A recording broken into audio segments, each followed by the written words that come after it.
আমরা এটা কি কোনাগড়ি গ্রামে এসেছি। এটা বাঁশখালী উপজেলার একটা বন্যা উপদ্রুত এলাকা।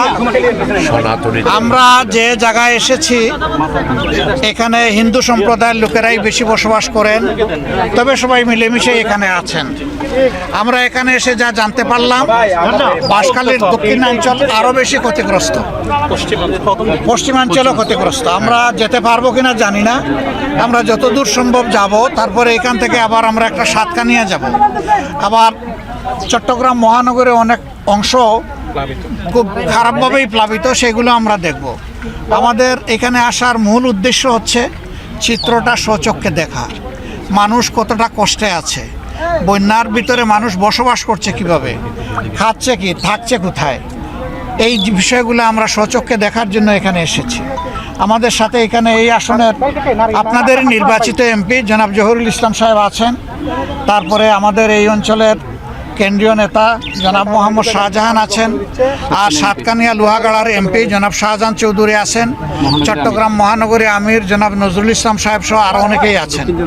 এই দক্ষিণ জেলার সেক্রেটারি সহ আরও অনেকেই এখানে আমাদের সাথে আছেন। আমরা আজকে সারাদিন আপনাদের সাথেই কাটাবো।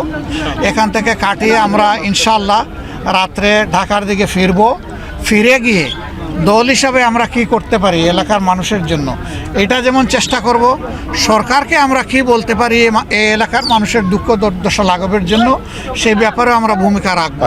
তবে এটা ঠিক যে আমাদের দেশ এই ধরনের বন্যা, খরা, দুর্যোগের কবলে প্রায়ই পড়ে।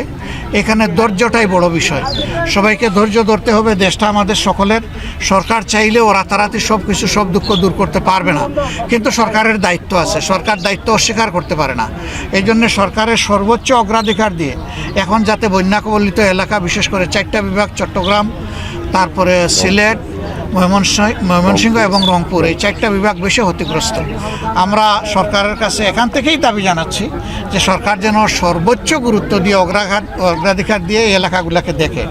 বাঁশখালী অবশ্যই তার থেকে বাদ যাবে না। আমরা চট্টগ্রামে এসে যতটুকু বুঝতে পারছি যে কয়টা এলাকা বাংলাদেশের মধ্যে সবটাই সেইটা ক্ষতিগ্রস্ত, বাঁশখালী তাদের একটা। তো এই জন্যে আমরা কক্সবাজার তো ভাই চট্টগ্রাম বিভাগের ভিতরেই আছে, এই জন্য বলছি যে সারা বিভাগই তো এখন পানির মধ্যে।